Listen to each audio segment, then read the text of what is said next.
मनीष गर्ग, खबर भोपाल। मध्य प्रदेश के वित्त मंत्री जगदीश देवड़ा ने विधानसभा में मोहन यादव सरकार का दूसरा बजट पेश किया। 4,21,032 करोड़ रुपए का बजट वित्त मंत्री ने सदन में किया है। सरकार ने अपने बजट में सभी वर्गों पर फोकस किया। महिलाओं, छात्रा से लेकर किसानों तक के लिए कई सौगातें दी गई हैं। सबसे खास बात यह है कि एमपी सरकार ने बजट में किसी भी नए टैक्स की घोषणा नहीं की है। केंद्रीय मंत्री शिवराज सिंह चौहान भी बजट भाषण के दौरान विधानसभा पहुंचे और दर्शक दीर्घा से बजट भाषण सुना। वित्त मंत्री जगदीश देवड़ा ने कहा कि 1 अप्रैल 2025 को सरकार दर को संशोधित करेगी। धान पर किसानों को बोनस मिलेगा। लाडली बहनों की राशि नहीं बढ़ाई जाएगी, उनको अटल पेंशन योजना से जोड़ा जाएगा। हर विधानसभा में खेल स्टेडियम खोला जाएगा।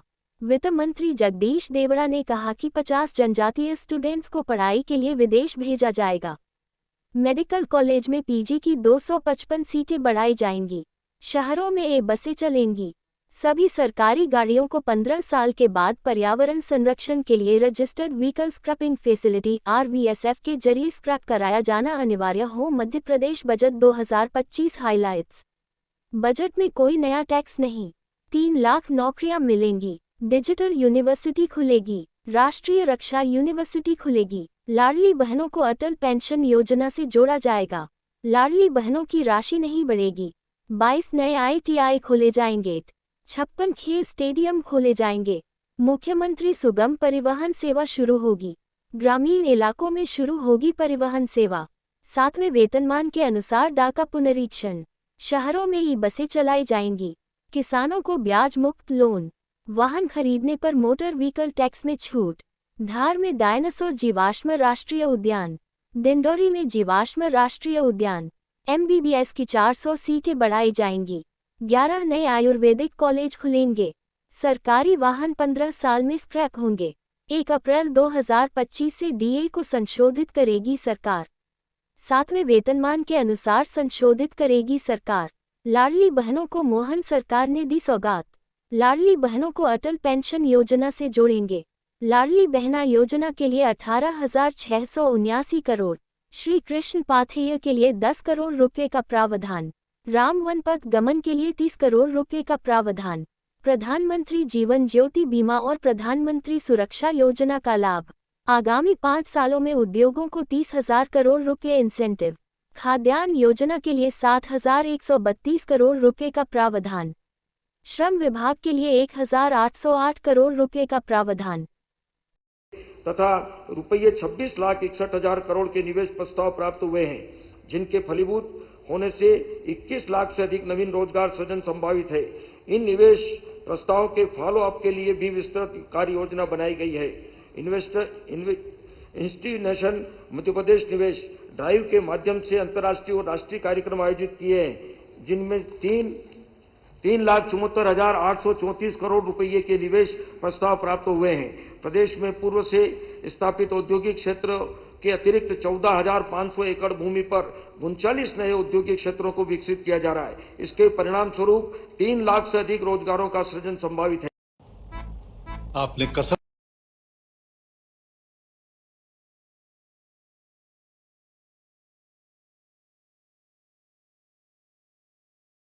को सीमित करने के निरंतर प्रयास कर रही है। बिजनेस रिफॉर्म एक्शन प्लान के 287 बिंदुओं में से 282 को सफलतापूर्वक लागू कर प्रदेश ईज ऑफ डूइंग बिजनेस में शीर्षस्थ है। GIS आधारित भूमि आवंटन प्रणाली से उद्योगों को भूमि आवंटन प्रक्रिया अधिक पारदर्शी हुई है तथा आवंटन की समय अवधि भी 59 दिन से घटाकर 29 दिन रह गई है। अब तक 1,880 से अधिक भूखंड इस प्रणाली के माध्यम से आवंटित किए गए हैं। प्रदेश के प्रत्येक जिले में के परंपरागत कौशल को पहचान तथा अंतर्राष्ट्रीय स्तर पर व्यावसायिक स्वरूप दिया जाना हमारी सरकार की प्रतिबद्धता है, जिसका प्रमाण एक जिला एक उत्पाद है। इनमें प्रमुख है अशोकनगर जिले का चंदेरी हैंडलूम, धार का बाग प्रिंट, बालाघाट का चिनोर चावल, रतलाम का रतलामी नमकीन एवं सीहोर के लकड़ी के खिलौने। यह गर्व का विषय है कि हमारे प्रदेश के 19 उत्पादों जैसे चंदेरी, महेश्वर और वारा सिवनी साड़ी, बटीक एवं बाग प्रिंट, रतलामी से मुरैना गजक, शरबती गेहूं गौण चित्रकला को भौगोलिक संकेतक जीआई टैग प्राप्त है। हमारी सरकार टियर 2 शहरों में ग्लोबल कैपेबिलिटी सेंटर जीसीसी को प्रोत्साहित कर रही है। Animation, visual effect, comics, semiconductor निर्माण इकाइयों तथा ड्रोन प्रौद्योगिकी के विस्तार के लिए नवीन नीतियां तैयार की गई है। मुख्यमंत्री उद्यम क्रांति योजना के अंतर्गत इस वर्ष 5,675 लाभार्थियों को लगभग रुपये 378 करोड़ का ऋण प्रदान किया गया। हमारी सरकार ने स्टार्टअप नीति 2025 लागू की है, जिसके अंतर्गत 10,000 स्टार्टअप स्थापित होने की संभावना है। उद्योगों की स्थापना एवं विस्तार के लिए विभिन्न प्रोत्साहन नीतियों के अंतर्गत इंसेंटिव दिए जाने का प्रावधान है, जिसका सकारात्मक प्रभाव रोजगार सृजन तथा राज्य के सकल घरेलू उत्पाद पर पड़ता है। आगामी 5 वर्षों में उद्योगों को लगभग 30,000 करोड़ के इंसेंटिव दिए जाना संभावित है। इस वर्ष उद्योगों को दिए जाने वाले इंसेंटिव हेतु रुपये 3,250 करोड़ का प्रावधान प्रस्तावित है, जो गत वर्ष से रुपये 551 करोड़ अधिक है। प्रदेश के बुनकरों एवं शिल्पियों को प्राचीन उत्कृष्ट बुनाई कला की सुप्रसिद्ध परंपरा को संरक्षित एवं समृद्ध करने, बुनकरों एवं शिल्पियों को सतत रोजगार उपलब्ध कराने, नए लोगों को हथकरघा एवं हस्तशिल्प उद्योग से जोड़ने तथा उनके सामाजिक एवं आर्थिक उत्थान का कार्य किया जा रहा है। गरीब कल्याण, माननीय मुख्यमंत्री डॉक्टर मोहन यादव जी के ऊर्जामय नेतृत्व में हमारी सरकार का 1 वर्ष पूरा होने पर दिनांक 17 दिसंबर 2024 से 26 दिसंबर 2024 की अवधि में जन कल्याण पर्व के रूप में संपूर्ण प्रदेश में मनाया गया। हमारी सरकार काम लगातार, फैसले असरदार की प्रबल इच्छा शक्ति के साथ प्रदेश के विकास में अपना सर्वश्रेष्ठ देने का प्रयास कर रही है। महोदय, हम प्रदेश के अंतिम व्यक्ति तक विकास व कल्याणकारी योजनाओं को पहुंचाने के सतत प्रयास करते आ रही हैं। संभव है कि ये प्रयास पूर्व में स्वाति बूंद की तरह रहे हों, परंतु हमारी सरकार में वही बूंद अब समुद्र का आकार ले चुकी है। सुशासन की दिशा में कदम बढ़ाते हुए हमारी सरकार ने निर्णय लिया कि माननीय मुख्यमंत्री जी की अध्यक्षता में प्रत्येक जिले में जिला विकास सलाहकार समिति का गठन किया जाएगा। समिति में जिले के प्रभारी मंत्री, उपाध्यक्ष तथा समाज के विभिन्न अंगों एवं संस्थाओं के प्रतिनिधि सदस्य होंगे। यह समिति जिले की विकास योजना का रोडमैप तैयार करने तथा दिशा दर्शन का कार्य करेगी। हमारा प्रदेश जनजाति बहुल प्रदेश है, इसलिए हमारी सरकार का सतत प्रयास है कि जनजाति समुदाय अपनी भाषा, साहित्य, संस्कृति, उत्सव एवं परंपराओं को संरक्षित रखते हुए प्रदेश की विकास यात्रा में महत्वपूर्ण भागीदार बने। हमारी सरकार जनजाति वर्ग के प्रतिभावान विद्यार्थियों के भविष्य को और भी बेहतर बनाने हेतु संकल्पित है। इस उद्देश्य से विद्यार्थियों को महत्वपूर्ण प्रतियोगी परीक्षाओं हेतु श्रेष्ठ कोचिंग सुविधा उपलब्ध कराई जा रही है। आकांक्षा योजना के अंतर्गत वर्ष 2025-26 में रुपये 20 करोड़ 52 लाख का प्रावधान प्रस्तावित है। जनजाति वर्ग के विद्यार्थियों के लिए प्रदेश में लगभग 23,000 प्राथमिक शालाएं, 6,800 माध्यमिक शालाएं, 1,100 हाई स्कूल, 900 उच्चतर माध्यमिक विद्यालय, 1,078 आश्रम, 1,032 सीनियर छात्रावास, 210 उत्कृष्ट सीनियर छात्रावास, 197 जूनियर छात्रावास, 154 महाविद्यालय छात्रावास, 63 एकलव्य आदर्श आवासीय विद्यालय, 81 कन्या शिक्षा परिसर एवं 8 आदर्श आवासीय विद्यालय संचालित हैं। छात्रावासों में 1,50,000 से अधिक विद्यार्थी निवासरत हैं। इसके अतिरिक्त आवास भत्ता योजना अंतर्गत रुपये 1,000 से 2,000 प्रति माह की दर से छात्रों को आवास भत्ता दिया जाता है। इस योजना में 1 लाख से अधिक विद्यार्थियों को लाभान्वित किया गया है। जनजाति वर्ग के लगभग 1,92,000 विद्यार्थियों को पोस्ट मैट्रिक छात्रवृत्ति योजना अंतर्गत वर्ष 2024-25 में अब तक रुपये 348 करोड़ का भुगतान किया गया है। जनजाति क्षेत्र के विद्यालयों हेतु उच्च माध्यमिक शिक्षक तथा प्राथमिक शिक्षक संवर्ग में 16,475 पदों पर भर्ती की गई है। जनजाति वर्ग के विद्यार्थियों को विदेश अध्ययन छात्रवृत्ति योजना अंतर्गत 50 विद्यार्थियों को लाभान्वित करने का लक्ष्य है।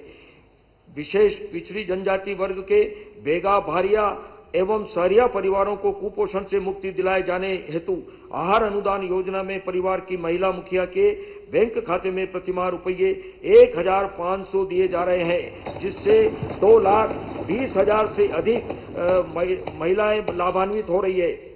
विशेष पिछड़ी जनजाति बहुल क्षेत्रों में सर्वांगीण विकास सुनिश्चित करने के उद्देश्य से प्रधानमंत्री जनजाति आदिवासी न्याय महाअभियान पीएम जनमन योजना अंतर्गत 53,000 से अधिक आवास निर्मित हो चुके हैं। इस योजना के अंतर्गत विशेष पिछड़ी जनजाति समुदाय के बच्चों की गुणवत्ता युक्त शिक्षा के लिए 22 नवीन छात्रावास शीघ्र प्रारंभ होंगे। इस योजना के क्रियान्वयन में 11 लाख से अधिक हितग्राहियों को लाभान्वित कर हमारा प्रदेश अग्रणी प्रदेशों की पंक्ति में है। जनजाति बहुल क्षेत्र के समग्र विकास के लिए धरती आबा जनजाति ग्राम उत्कर्ष अभियान को प्रदेश में लागू करने का निर्णय लिया गया। इस अभियान के तहत प्रदेश के 267 विकासखंडों के 11,377 गांवों का कायाकल्प किया जाएगा एवं लगभग 19 लाख जनजाति परिवारों सहित 94 लाख प्रदेशवासी लाभान्वित होंगे। इस हेतु वर्ष 2025-26 के लिए रुपये 200 करोड़ का बजट प्रावधान प्रस्तावित है। मैंने अपने विगत बजट भाषण में यह अवगत कराया था कि छिंदवाड़ा में स्वतंत्रता संग्राम सेनानी बादल भोई संग्रहालय एवं जबलपुर में श्री शंकर शाह कुंवर रघुनाथ शाह संग्रहालय का विस्तारीकरण किया जा रहा है। मुझे यह बताते हुए प्रसन्नता है कि इन संग्रहालयों के लोकार्पण से आम जनता जनजाति वर्ग के गौरवमय इतिहास से परिचित हो रही है। वित्त वर्ष 2025-26 में अनुसूचित जनजाति संस्कृति का संवर्धन अनुसंधान एवं विकास योजना के अंतर्गत रुपये 15 करोड़, विशेष पिछड़ी जनजातियों का विकास योजना के अंतर्गत रुपये 100 करोड़, छात्रवृत्तियों के अंतर्गत रुपये 803 करोड़ तथा सीएम राइज विद्यालयों हेतु रुपये 1,617 करोड़ के प्रावधान प्रस्तावित है। हमारी संवेदनशील सरकार ने अनुसूचित जनजाति वर्ग को समाज की मुख्य धारा में लाने के लिए अनुसूचित जनजाति उप योजना अंतर्गत रुपये 47,295 करोड़ का प्रावधान प्रस्तावित किया है, जो वर्ष 2024-25 से रुपये 6,491 करोड़ अधिक है। अनुसूचित जाति वर्ग के युवाओं के स्वरोजगार हेतु संत रविदास स्वरोजगार योजना, डॉक्टर भीमराव अंबेडकर आर्थिक कल्याण योजना तथा सावित्रीबाई फूले स्व सहायता समूह योजना संचालित की जा रही है। अनुसूचित जाति के विद्यार्थियों का आवास सहायता में रुपये 200 करोड़, छात्रावास योजना में रुपये 193 करोड़, छात्रवृत्तियों हेतु रुपये 1,019 करोड़ का प्रावधान प्रस्तावित है। इसके अतिरिक्त अत्याचार निवारण अधिनियम अंतर्गत रुपये 180 करोड़ का प्रावधान प्रस्तावित है। हमारी संवेदनशील सरकार ने अनुसूचित जाति के वर्ग विकास के लिए अनुसूचित जाति उपयोजना अंतर्गत रुपये 32,633 करोड़ का प्रावधान प्रस्तावित किया है, जो वर्ष 2024-25 से रुपये 4,733 करोड़ अधिक है। पिछड़ा वर्ग तथा अल्पसंख्यक वर्ग के सदस्य विभिन्न परंपरागत व्यवसायों से जुड़े हुए हैं। इन परंपरागत व्यवसायों को संरक्षित करने तथा आधुनिक तकनीकों का समावेश करते हुए सम्मानजनक पहचान देने का प्रयास किया जा रहा है। प्रदेश के पिछड़ा वर्ग एवं अल्पसंख्यक वर्ग के युवाओं के शैक्षिक विकास के लिए वर्तमान उपलब्ध छात्रावासों को मेस तथा इंटरनेट जैसी सुविधाओं से सुसज्जित किया जा रहा है। इसके अतिरिक्त छात्रवृत्ति, विदेशों में उच्च शिक्षा हेतु छात्रवृत्ति, शैक्षणिक सामग्री तथा परिवहन भत्ता की सुविधाएं उपलब्ध कराई जा रही है। पिछड़ा वर्ग एवं अल्पसंख्यक कल्याण, विमुक्त घुमक्कड़ एवं अर्ध घुमक्कड़ वर्ग के लिए वर्ष 2025-26 हेतु रुपये 1,786 करोड़ का प्रावधान प्रस्तावित है। सामाजिक एवं आर्थिक कारणों से गरिमापूर्ण जीवन यापन में असमर्थ वर्ग को हर संभव सहायता उपलब्ध कराने में हमारी संवेदनशील सरकार संकल्पित है। विभिन्न सामाजिक सुरक्षा पेंशन योजनाओं यथा राष्ट्रीय वृद्धावस्था पेंशन योजना, राष्ट्रीय विधवा पेंशन योजना, राष्ट्रीय निःशक्त पेंशन योजना आदि के माध्यम से प्रतिमाह 55,60,000 से अधिक हितग्राहियों को सहायता प्रदान की जा रही है। इस बजट में सामाजिक पेंशनों के लिए रुपये 4,066 करोड़ का प्रावधान प्रस्तावित है। प्रधानमंत्री गरीब कल्याण योजना के अंतर्गत 1,33,00,000 परिवारों को निःशुल्क खाद्यान्न वितरण किया जा रहा है। योजना अंतर्गत 32,47,304 मैट्रिक टन खाद्यान्न वितरण किया गया है। घरेलू उपभोक्ताओं को विद्युत बिलों में लगभग रुपये 5,730 करोड़ की राहत से लगभग 1,08,00,000 उपभोक्ता लाभान्वित हो रहे हैं। वर्ष 2025-26 हेतु इस योजना में रुपये 7,132 करोड़ का प्रावधान प्रस्तावित है। आजीवन के संसाधनों के सुदृढ़ीकरण से परिवार अधिक आय प्राप्त कर सके, इस उद्देश्य से मुख्यमंत्री समृद्ध परिवार योजना प्रारंभ की जा रही है। योजना अंतर्गत गरीबी रेखा के नीचे जीवन यापन कर रहे परिवारों को 1-2 योजनाओं के स्थान पर उनकी पात्रता अनुसार योजनाओं का पैकेज प्रदान किया जाएगा।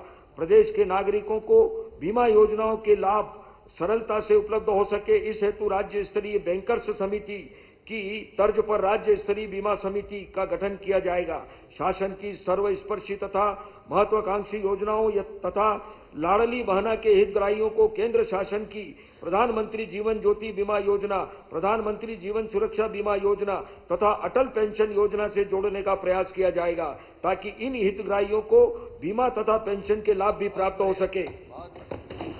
हमारी सरकार विभिन्न कल्याणकारी योजनाओं के माध्यम से संगठित व असंगठित क्षेत्र के श्रमिकों के उत्थान के लिए प्रतिबद्धता के साथ निरंतर कार्य कर रही है।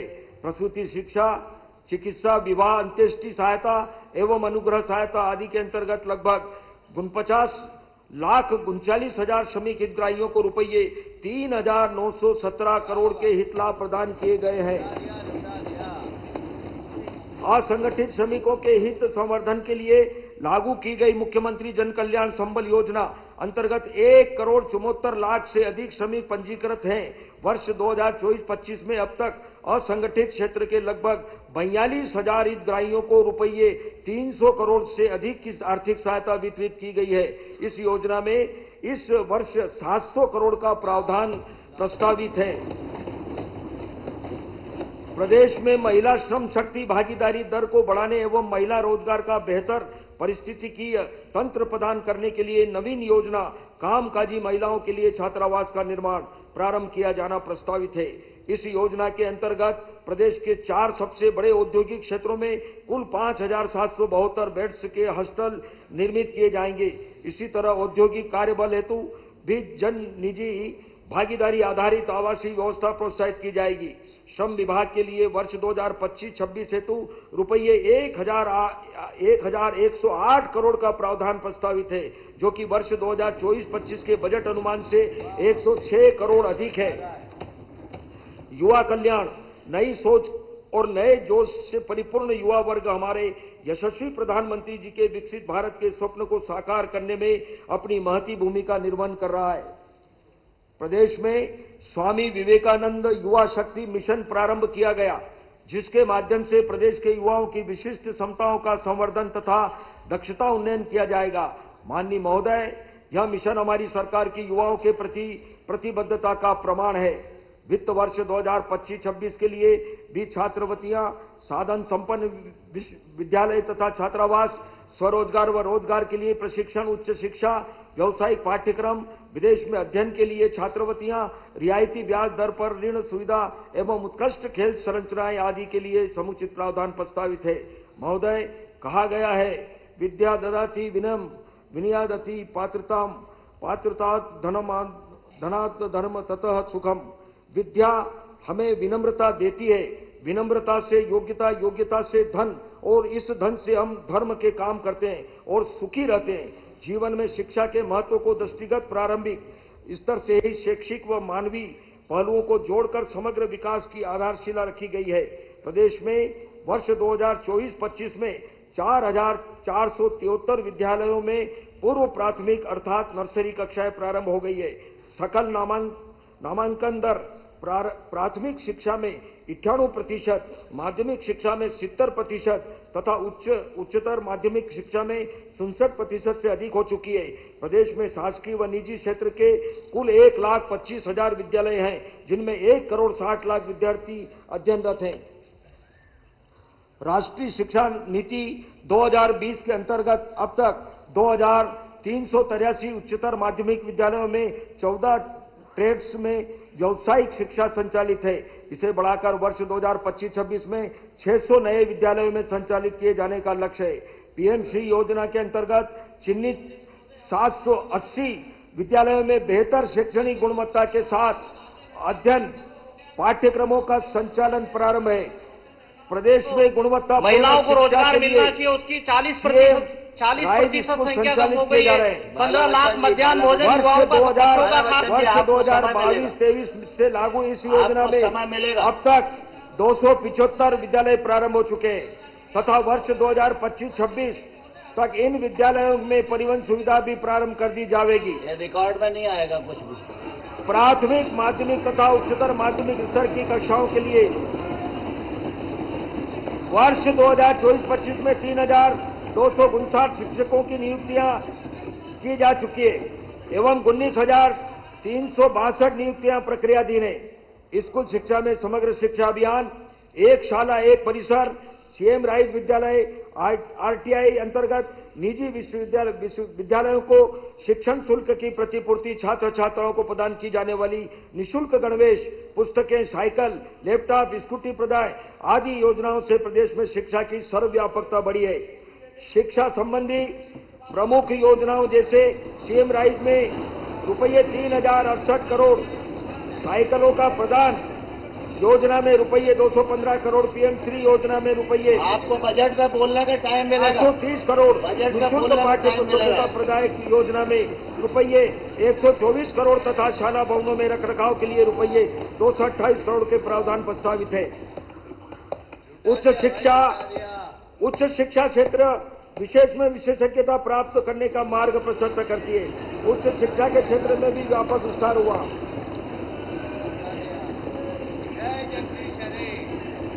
प्रदेश में शासकीय व निजी क्षेत्र में 73 विश्वविद्यालय एवं लगभग 1,400 महाविद्यालय हैं। प्रधानमंत्री कॉलेज ऑफ एक्सीलेंस के तहत प्रत्येक जिले में एक महाविद्यालय को उत्कृष्टता केंद्र के रूप में विकसित किया गया।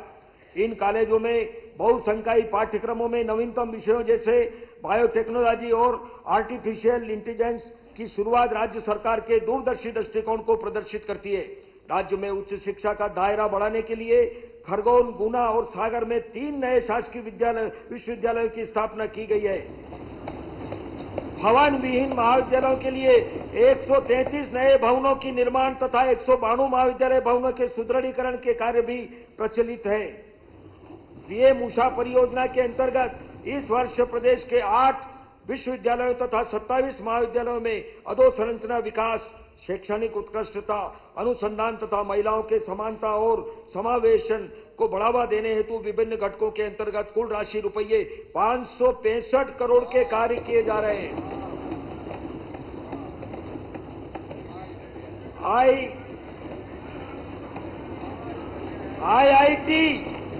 आईआईटी इंदौर, आईआईटी जोधपुर एवं आईआईटी दिल्ली के साथ किए गए एमओयू के माध्यम से इंजीनियरिंग के विद्यार्थी हेतु प्रयोगशालाओं का विजिट, लर्निंग रिसोर्स सेंटर्स के उपयोग, निःशुल्क इंटर्नशिप तथा आर्टिफिशियल इंटेलिजेंस जैसी आधुनिक तकनीकों के क्षेत्र में ज्ञानार्जन के अवसर उपलब्ध हुए हैं।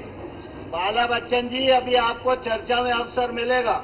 आईआईटी इंदौर के सहयोग से उज्जैन में deep tech research and discovery campus स्थापित किया जा रहा है। आगामी 5 वर्षों में प्रदेश के प्रत्येक संभाग में आईआईटी के स्वरूप की Madhya Pradesh institute of technology संस्थान खोले जाने का लक्ष्य है।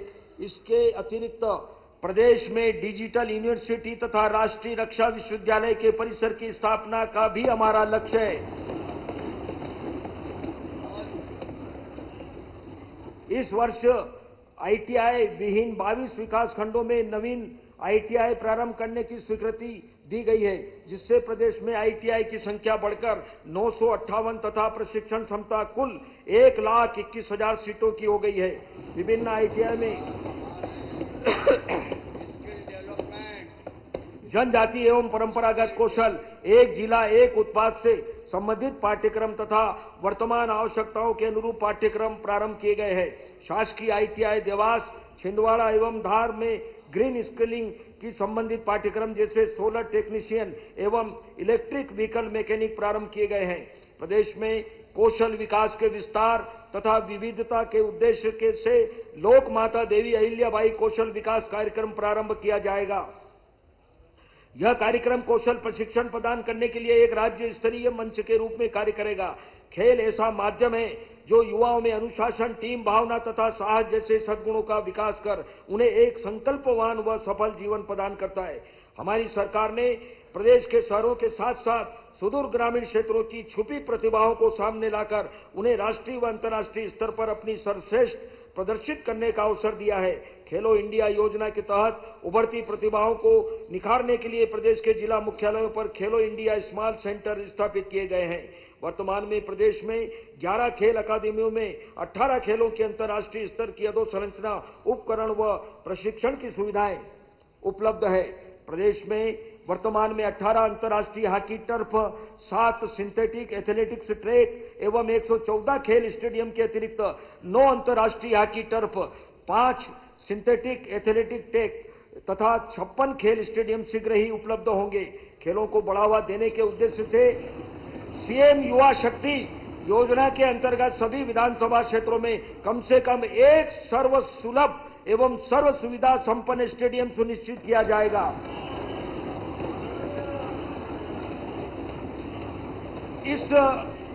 इस योजना हेतु रुपये 25 करोड़ का प्रावधान प्रस्तावित है। नवीन योजना परंपरागत खेलों को प्रोत्साहन अंतर्गत प्रदेश के परंपरागत खेल तथा यथा कबड्डी, खो खो, गिल्ली डंडा, शतरंज, कुश्ती, तीरंदाजी, गदा, पिट्ठू, कंचे आदि की प्रतियोगिताओं का आयोजन समस्त विकास खंडों में भारत सरकार एवं एनआईएस पटियाला के तत्वाधान में किया जाएगा। कृषक कल्याण महोदय, कृषि अर्थव्यवस्था का एक ऐसा क्षेत्र है जिसके माध्यम से जनता को खाद्य सुरक्षा, ग्रामीण अर्थव्यवस्था को मजबूती एवं किसानों को आर्थिक आत्मनिर्भरता प्राप्त होती है। पिछला वर्ष अंतर्राष्ट्रीय मिलेट वर्ष के रूप में मनाया गया था। हमारी सरकार ने इसे आगे बढ़ाते हुए मध्य प्रदेश राज्य मिलेट मिशन के माध्यम से श्री अन्न के उत्पादन को बढ़ावा देने के लिए रानी दुर्गावती श्री अन्न प्रोत्साहन योजना लागू की है। मध्य प्रदेश सरकार कृषकों की आय में वृद्धि करने हेतु कृत संकल्पित है। वर्तमान में प्रधानमंत्री किसान सम्मान निधि के अंतर्गत किसान परिवारों को 6,000 प्रतिवर्ष की आर्थिक सहायता प्रदान की जा रही है। इसके अतिरिक्त हमारी सरकार द्वारा भी कृषकों को राशि रुपये 6,000 प्रतिवर्ष का लाभ दिया जा रहा है। मुख्यमंत्री किसान योजना में इस वर्ष रुपये 5,220 करोड़ का प्रावधान प्रस्तावित है। नवीन योजना मुख्यमंत्री कृषक उन्नति योजना के अंतर्गत परंपरागत रूप से 1 या 2 फसलें ले रहे हैं। किसानों को फसल विविधीकरण में पारिस्थितिकीय संतुलन हेतु सहायक फसलें लेने पर राज्य सरकार द्वारा शेष प्रोत्साहन राशि दी जाएगी। आपको बजट कृषि क्षेत्र में जलवायु परिवर्तन तथा कीट प्रबंधन जैसे विषयों पर नवीन अनुसंधान को प्रोत्साहित करने के उद्देश्य से जवाहरलाल नेहरू कृषि विश्वविद्यालय जबलपुर तथा राजमाता विजयराजे सिंधिया कृषि विश्वविद्यालय ग्वालियर के लिए रुपये कुल 40 करोड़ का प्रावधान प्रस्तावित है। National mission on edible oil and oil seed में रुपये 183 करोड़ का प्रावधान प्रस्तावित है, जो गत वर्ष के प्रावधान की अपेक्षा 2 गुना से अधिक है। कृषि उपभोक्ताओं को विद्युत बिल में दी जा रही राहत को निरंतर रखा गया है, जिससे लगभग 37 लाख किसान लाभान्वित हो रहे हैं। इस मद में रुपये 19,208 करोड़ का प्रावधान प्रस्तावित है। प्रधानमंत्री फसल बीमा योजना के अंतर्गत अब तक लगभग 2 करोड़ 42 लाख प्रकरणों में रुपये 29,555 करोड़ का भुगतान किया जा चुका है। इस हेतु वर्ष 2025-26 में रुपये 2,000 करोड़ का प्रावधान प्रस्तावित है। प्रदेश के किसानों को सिंचाई हेतु कृषि पंप विद्युत कनेक्शन की वर्तमान व्यवस्था के स्थान पर सौर ऊर्जा पंप उपलब्ध कराए जाने की कार्रवाई की जा रही है। उत्पादित सौर ऊर्जा का उपयोग करने पर विद्युत व्यय में कमी होगी। साथ ही अतिशय सौर ऊर्जा को ग्रिड में स्थानांतरित करने से किसान अन्नदाता के साथ ऊर्जादाता भी बनेंगे। इस हेतु नवीन योजना प्रधानमंत्री कृषक मित्र सूर्य योजना प्रारंभ की गई है, जिसमें वर्ष 2025-26 में रुपये 447 करोड़ का प्रावधान प्रस्तावित है। प्रदेश के किसानों को फसलों के समर्थन मूल्य का लाभ उपलब्ध कराने हेतु रबी विपणन वर्ष 2024-25 में 6,13,000 किसानों से 48,38,000 मीट्रिक टन गेहूं का उपार्जन कर रुपये 11,600 करोड़ का भुगतान किसानों के बैंक खातों में किया गया। इसके अतिरिक्त रुपये 624 करोड़ 92 लाख का बोनस भुगतान भी किया गया। खरीफ विपणन वर्ष 2024-25 में 6,69,000 किसानों से 43,52,000 मीट्रिक टन धान उपार्जन किया गया है, जिसकी राशि रुपये 10,011 करोड़ का भुगतान किसानों के खातों में किया गया है। इसके अतिरिक्त धान उपार्जन अंतर्गत किसानों को रुपये 4,000 प्रति हेक्टेयर के मान से प्रोत्साहन राशि दी जा रही है। धान उपार्जन पर प्रोत्साहन हेतु रुपये 850 करोड़ का प्रावधान प्रस्तावित है।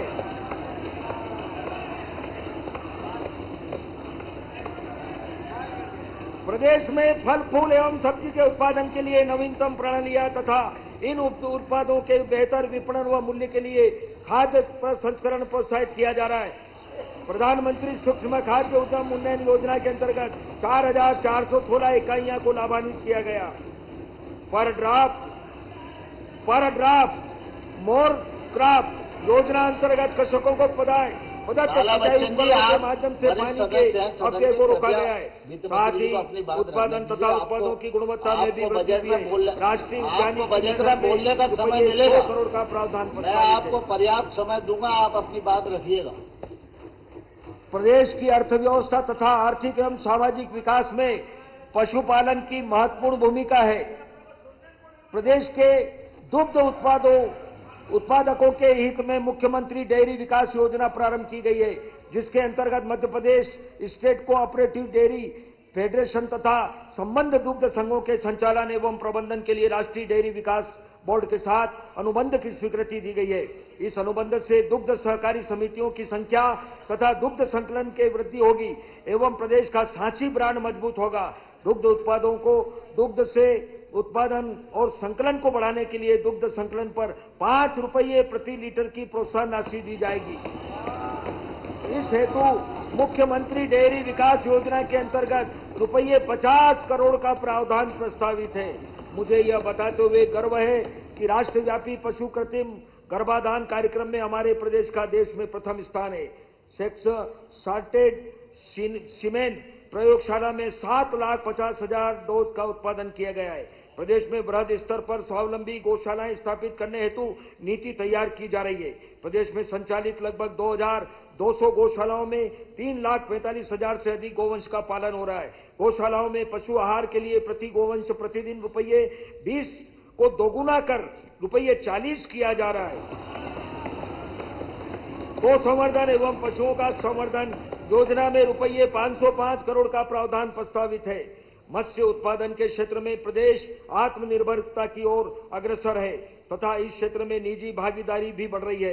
प्रधानमंत्री मत्स्य संपदा योजना के तहत 2,137 हेक्टेयर जल क्षेत्र की निजी भूमि में तालाब निर्माण, 175 बायोफ्लॉक पांड मत्स्य बीज उत्पादन हेतु 32 hatchery, 418 biofloc, 51 ice plant, 78 fish feed मिल स्थापित किए गए हैं। मत्स्य विपणन कार्य को सुगम बनाने हेतु मत्स्य पालकों को 46 इंसुलेटेड वाहन, 1,881 मोटरसाइकिल आइस बॉक्स सहित तथा 297 3 व्हीलर आइस बॉक्स सहित प्रदान किए गए हैं। मछली उत्पादन व्यवसाय को प्रोत्साहित करने हेतु प्रधानमंत्री मत्स्य संपदा योजना में रुपये 105 A chance to grow, a chance to learn.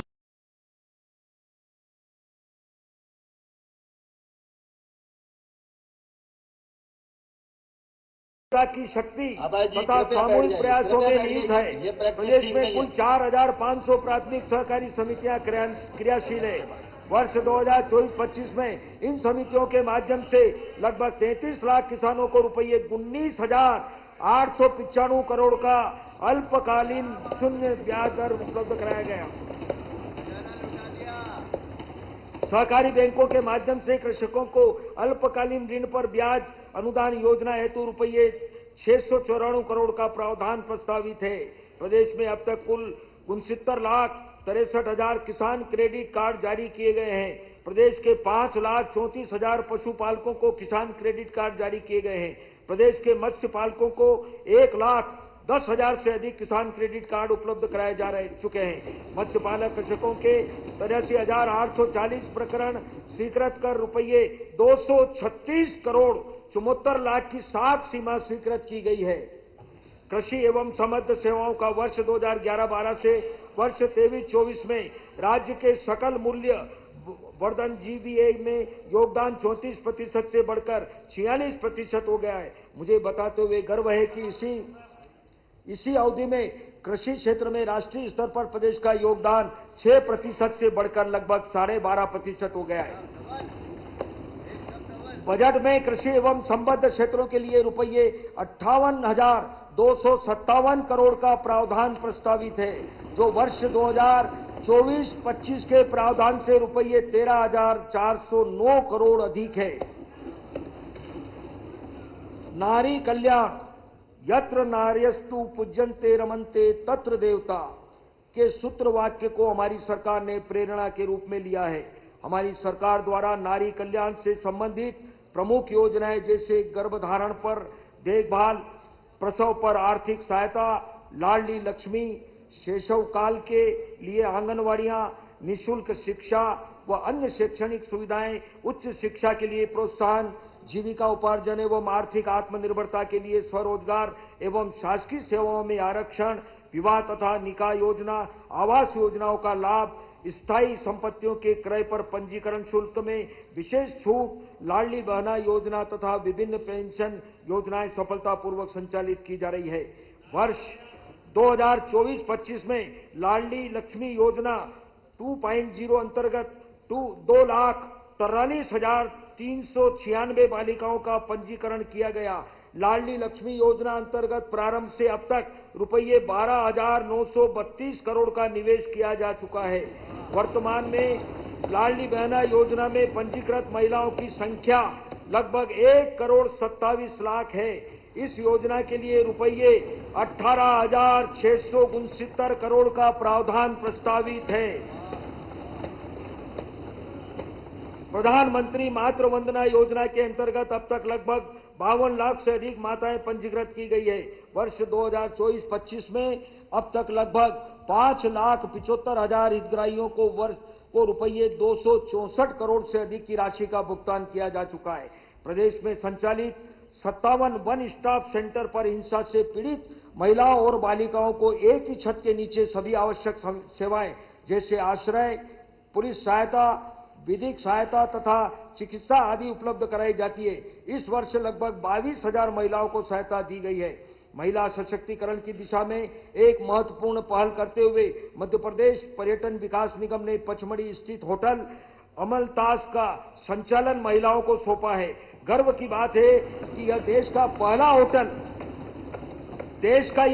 Hotel है जिसका संचालन पूरी तरह से महिलाओं द्वारा किया जा रहा है।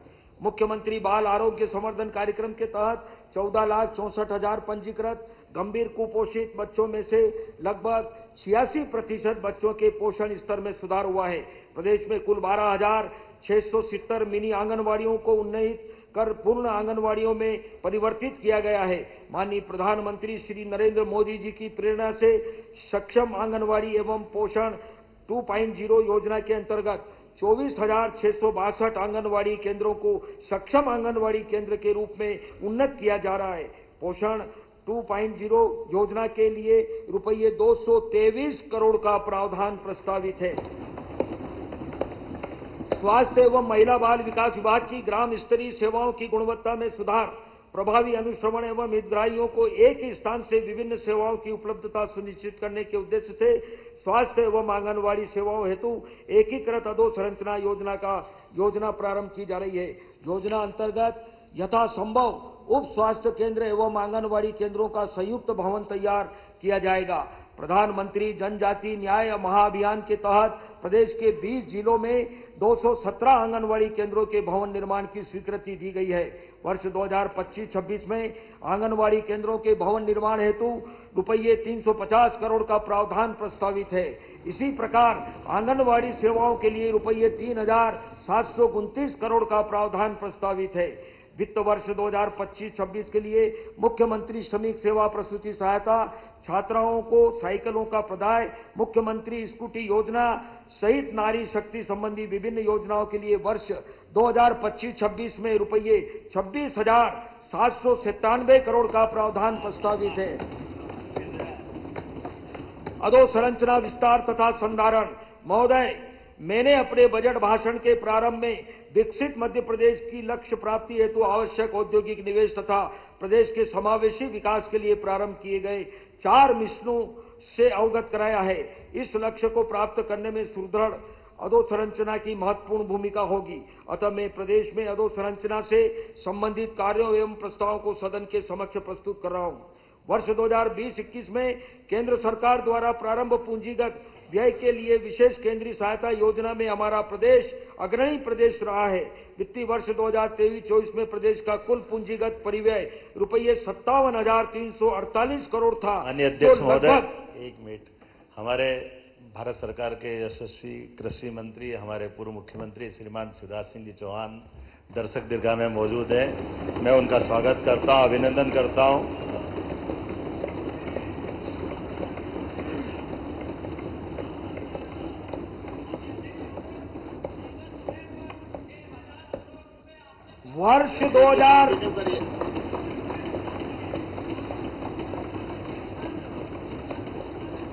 वर्ष 2020-21 में केंद्र सरकार द्वारा प्रारंभ पूंजीगत व्यय के लिए विशेष केंद्रीय सहायता योजना में हमारा प्रदेश अग्रणी प्रदेश रहा है। वित्तीय वर्ष 2023-24 में प्रदेश का कुल पूंजीगत परिव्यय रुपये 57,348 करोड़ था, जो लगभग 13% वृद्धि के साथ वर्ष 2024-25 में रुपये 64,738 करोड़ अनुमानित है, जिसे वर्ष 2025-26 में 31% बढ़ाकर रुपये 85,076 करोड़ किया जाना प्रस्तावित है। हमारी सरकार द्वारा जन निजी भागीदारी के माध्यम से संस्थाओं के निर्माण के लिए नवीन योजना निजी निवेश से संपत्ति का निर्माण प्रारंभ करने का निर्णय लिया गया है। निजी निवेश से शासकीय संपत्ति एवं संसाधनों के संचालन हेतु योजना बनाई जा रही है, जिससे निजी क्षेत्र में अपनाए जा रहे बेहतर प्रबंधन मॉडल्स को शासकीय संस्थानों में भी लागू किया जा सकेगा। इस योजना के विचार में शिक्षा एवं स्वास्थ्य सुविधाओं और छात्रावासों आदि का public private partnership PPP model आधारित संचालन किया जाना लक्षित है। एक नवाचारी वित्तीय उपकरण के रूप में प्रदेश में सोशल इंपैक्ट बॉन्ड जारी किए जाएंगे, जिसमें सामाजिक सेवा प्रदाता हितग्राहियों को सेवा प्रदान करने के लिए रिस्क फंडर्स के धन जुटाता नेशनल स्टॉक एक्सचेंज का सोशल स्टॉक एक्सचेंज उक्त संपूर्ण कार्य को संपादित करने के लिए एक कॉमन प्लेटफॉर्म के रूप में कार्य करता है। किसानों की आय वृद्धि के लिए पर्याप्त सिंचाई सुविधा आवश्यक है। प्रदेश में सिंचाई सुविधा के विस्तार हेतु अभूतपूर्व कार्य हो रहे हैं। नहरों के माध्यम से उपलब्ध कराए जा रहे सिंचाई जल के वाष्पीकरण एवं अन्य मानवीय हस्तक्षेपों के कारण हो रहे जल अपव्यय को कम करने की दिशा में कार्य किए जा रहे हैं। सूक्ष्म सिंचाई पद्धति एवं दाब युक्त पाइपों के माध्यम से सिंचाई जल के उपयोग को प्रोत्साहन दिया जा रहा है। प्रदेश में उपलब्ध सिंचाई सुविधा को वर्ष 2029 तक 100 लाख हेक्टेयर किया जाएगा। 2 दशक पहले सिंचाई स्रोतों के अभाव में प्रदेश में धरती सूखी, जनता भूखी की स्थिति बनी रहती थी। अब माननीय प्रधानमंत्री श्री की पहल पर मिले जल हमारा तुम्हारा के प्रयासों से नदियों को जोड़कर सिंचाई क्षेत्र में ऐतिहासिक काम होने जा रहा है। इन प्रयासों से नदियों को सदा नीरा स्वरूप प्राप्त होगा।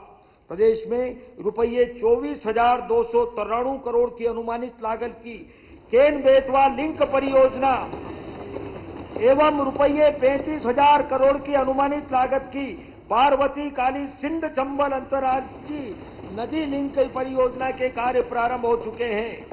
ताप्ती नदी पर ताप्ती बेसिन मेगा रिचार्ज योजना के लिए महाराष्ट्र सरकार से सहमति वार्ता प्रचलित है। वर्ष 2025-26 में 19 बृहद एवं माध्यम तथा 87 लघु सिंचाई परियोजनाएं प्रस्तावित है, जिनमें आगामी समय में 7,20,000 हेक्टेयर क्षेत्र सिंचित हो सकेगा। सिंचाई परियोजना के निर्माण व संधारण के लिए वर्ष 2025-26 में रुपये 17,863 करोड़ का प्रावधान प्रस्तावित है, जो वर्ष 2024-25 से 24% अधिक है। नागरिक सुविधा एवं औद्योगिकरण में वृद्धि के दृष्टिगत वित्त वर्ष 2024-25 में 3,750 किलोमीटर सड़क निर्माण तथा उन्नयन 850 किलोमीटर सड़क नवीनीकरण एवं 42 पुलों तथा रेलवे ओवरब्रिज के निर्माण पूर्ण किए गए हैं। रेलवे क्रॉसिंग पर यातायात बाधित होने से समय एवं ईंधन के अपव्यय को रोकने हेतु रेलवे ओवरब्रिज, आरओबी एवं रेलवे अंडरब्रिज आरयूबी के निर्माण कार्य रेलवे से समन्वय कर प्राथमिकता से कराए जा रहे हैं। प्रदेश में रुपये 4,251 करोड़ लागत के कुल 116 नवीन रेलवे ओवरब्रिज निर्माण कार्य प्रगति पर है। Road network, expressway, metro, elevated corridor जैसी अनेक परियोजनाओं के साथ प्रदेश अधोसंरचना विकास में तेजी से आगे बढ़ रहा है। भोपाल, देवास, ग्वालियर, जबलपुर, सतना एवं इंदौर में एलिवेटेड कॉरिडोर के निर्माण कार्य प्रगतिरत है। उज्जैन जावरा 4 लेन के निर्माण से उज्जैन, इंदौर एवं आसपास के क्षेत्र मुंबई, दिल्ली 8 लेन कॉरिडोर से जुड़ जाएंगे। माननीय राष्ट्रपति जी के कर कमलों से रुपये 1,692 करोड़ की अनुमानित लागत के उज्जैन इंदौर 6 लेन मार्ग का भूमि पूजन हो चुका है। प्रदेश के सड़क निर्माण में नवीन तकनीकों का उपयोग किया जा रहा है। पर्यावरण संरक्षण की दृष्टि से फुल हेल्थ रिक्लेमेशन पद्धति द्वारा ग्वालियर, गुना, दतिया जिलों में सड़कों का निर्माण प्रायोगिक तौर पर प्रारंभ किया गया। Jet पैचर, velocity पैचर, infrared micro Surf facing पद्धति से सड़कों की मरम्मत, व्हाइट टॉपिंग तकनीक से सीमेंट कंक्रीट सड़कों का निर्माण किया जा रहा है। प्रदेश में आगामी 5 वर्षों में 1 लाख किलोमीटर सड़क बनाई जाने का लक्ष्य है। इसी तरह प्रदेश में आगामी 5 वर्षों में 500 रेल ओवरब्रिज एवं फ्लाईओवर निर्मित किए जाएंगे। इस वर्ष 3,500 किलोमीटर नवीन सड़कें तथा 70 पुल पुलिया बनाने जाने का लक्ष्य है। प्रधानमंत्री ग्राम सड़क योजना अंतर्गत वित्त वर्ष 2024-25 में लगभग 1,000 किलोमीटर सड़कों के निर्माण एवं लगभग 5,200 किलोमीटर सड़कों के नवीनीकरण का लक्ष्य पूर्ण होगा। मुख्यमंत्री ग्राम सड़क योजना के अंतर्गत अब तक 8,631 ग्रामों को 19,472 किलोमीटर लंबाई की सड़कें निर्मित कर 12मासी मार्ग से जोड़ा जा चुका है। अनुभव में यह भी आया है कि कतिपय ग्राम पंचायतों में अभी भी कई बसाहटें ऐसी है जिनमें मुख्य सड़क मार्ग से ग्राम पंचायतों में पहुंचने हेतु सड़क उपलब्ध नहीं है। अतः ग्रामवासियों को सुविधाजनक मार्ग उपलब्ध कराने हेतु नवीन योजना मुख्यमंत्री मजरा टोला सड़क योजना प्रारंभ की जा रही है। इस योजना के लिए वर्ष 2025-26 में रुपये 100 करोड़ का प्रावधान प्रस्तावित है। प्रधानमंत्री सड़क योजना के प्रथम चरण में निर्मित मार्गों को एक रेखण में पूर्व से निर्मित पुल पुलिया, वेंटेज काजवे में से कुछ संरचनाओं के क्षतिग्रस्त हो जाने अथवा वर्षा काल में जलमग्न हो जाने से 12मासी सड़क संपर्क प्रभावित होता है। अतः एक नवीन योजना क्षतिग्रस्त पुलों का पुनर्निर्माण योजना प्रारंभ की जा रही है। इस योजना के लिए वर्ष 2025-26 में रुपये 100 करोड़ का प्रावधान प्रस्तावित है। सड़कों एवं पुलों के निर्माण एवं संधारण के लिए वर्ष 2025-26 में रुपये 16,436 करोड़ का प्रावधान प्रस्तावित है, जो वर्ष 24-25 से 34% अधिक है। भारत सरकार द्वारा जल जीवन मिशन के माध्यम से पूरे देश में जल क्रांति का श्री गणेश किया गया है। मुझे अवगत कराते हुए प्रसन्नता है कि इस मिशन के 40% का भ्रष्टाचार है, पहले घोटाले की जांच तो करवा ले। रुपये 71,000 करोड़ लागत की 27,990 एकल तथा 143 नल जल योजनाओं के लिए प्रशासकीय स्वीकृतियां जारी की जा चुकी है। माननीय प्रधानमंत्री जी एवं माननीय वित्त मंत्री भारत सरकार का मैं हृदय से आभारी हूं कि जल जीवन मिशन के कार्यों के लिए भारत सरकार की सहभागिता को वर्ष 2028 तक के लिए बढ़ा दिया गया है। इस वर्ष जल जीवन मिशन के लिए रुपये 17,135 करोड़ का प्रावधान प्रस्तावित है। प्रदेश के औद्योगिकरण के लक्ष्य की प्राप्ति के लिए प्रदेश में ऊर्जा के उत्पादन व उपलब्धता को और अधिक सुदृढ़ किया जा रहा है। यह हमारी सरकार के प्रयासों के परिणाम ही है कि आज प्रदेश के सुदूर तथा दुर्गम स्थलों पर भी विद्युत की अबाध उपलब्धता है। प्रदेश में विद्युत उपलब्धता क्षमता 24,108 मेगावाट हो चुकी है। दिनांक 20 दिसंबर 2024 को प्रदेश के इतिहास में सर्वाधिक 18,913 मेगावाट की आपूर्ति की गई। प्रदेश में पारेषण हानि मात्र 2.61% रह गई, जो पूरे देश में न्यूनतम है। निर्बाध विद्युत आपूर्ति के लिए revamped distribution sector scheme RDSS योजना को वर्ष 2025-26 तक पूर्ण किए जाने का लक्ष्य है। इस योजना के अंतर्गत प्रीपेड स्मार्ट मॉनिटरिंग, वितरण हानि में कमी तथा विद्युत उपकेंद्रों के सुदृढ़ीकरण जैसे कार्य किए जा रहे हैं। विद्युत व्यवस्था अधोसंरचना के सुदृढ़ीकरण हेतु वर्ष 2024-25 में 6 नए अति उच्च दाब उपकेंद्र, 33/11 किलोवाट के 126 उपकेंद्र, 862 सर्किट किलोमीटर की अति उच्च दाब लाइन, 6,120 किलोमीटर HT लाइन एवं 7,710 किलोमीटर वितरण लाइन के केबलीकरण के कार्य पूर्ण किए गए हैं। प्रदेश के नवकरणीय ऊर्जा की स्थापना क्षमता में भी अभूतपूर्व वृद्धि की है। विगत 12 वर्षों में नवकरणीय ऊर्जा के उत्पादन में 14 गुना वृद्धि हुई है। शाजापुर में 450 मेगावाट क्षमता का सोलर पार्क विकसित किया जा रहा है। 278 मेगावाट क्षमता की ओंकारेश्वर फ्लोटिंग सोलर परियोजना से विद्युत उत्पादन प्रारंभ हो चुका है। मध्य प्रदेश व उत्तर प्रदेश के मध्य 2000 मेगावाट क्षमता का सोलर पार्क विकसित किया जाएगा। मुरैना में प्रदेश के प्रथम सोलर पावर स्टोरेज संयंत्र की स्थापना की जा रही है। प्रधानमंत्री जनमन योजना के तहत प्रदेश के 2060 आदिवासी बहुल ग्रामों में सौर ऊर्जीकृत किए जाने का लक्ष्य है। ऊर्जा क्षेत्र के लिए वर्ष 2025-26 में रुपये 19,000 करोड़ का प्रावधान प्रस्तावित है। प्रदेश में वायु सेवा के माध्यम से यात्रा सुविधाओं का विस्तार किया जा रहा है, जिससे प्रदेश के शहरों तथा देश के महत्वपूर्ण शहरों के मध्य आवागमन शीघ्र तथा सुगम होगा। रीजनल कनेक्टिविटी योजना उड़ान के अंतर्गत प्रदेश के छिंदवाड़ा, नीमच, शहडोल, शिवपुरी, खंडवा, मंडला, झाबुआ एवं उज्जैन हवाई पट्टियों का विकास प्रगतिरत है। दतिया हवाई पट्टी को विमानतल के रूप में हवाई पट्टी पे किया गया है। गाय गोबर कर रही है एवं हवाई पट्टी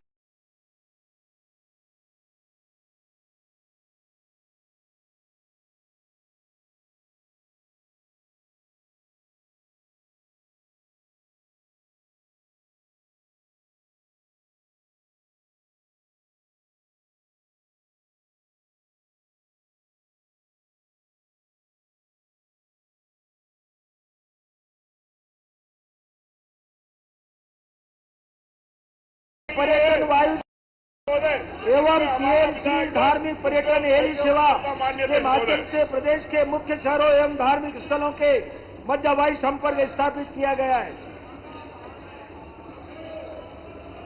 नगरीय विकास प्रदेश की विशिष्ट पहचान नगरों में उपलब्ध अधोसंरचनाओं एवं सुविधाओं के आधार पर होती है।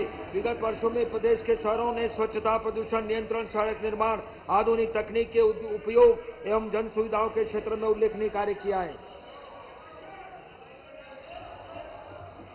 नगरीय क्षेत्रों में वृक्षारोपण, उद्यान, नगर वन एवं अन्य हरित संरचनाओं के माध्यम से पर्यावरण संरक्षण किया जा रहा है। नगरीय निकाय अपने बेहतर प्रशासन एवं कार्य प्रणाली से नगरों की विशिष्टता, ऐतिहासिकता एवं सांस्कृतिक महत्व को दृष्टिगत रखते हुए विकास कार्य कर रहे हैं। तेजी से बढ़ते शहरीकरण के दृष्टिगत बड़े शहरों का समेकित विकास मेट्रोपॉलिटन एरिया की तर्ज पर किया जाना लक्षित है।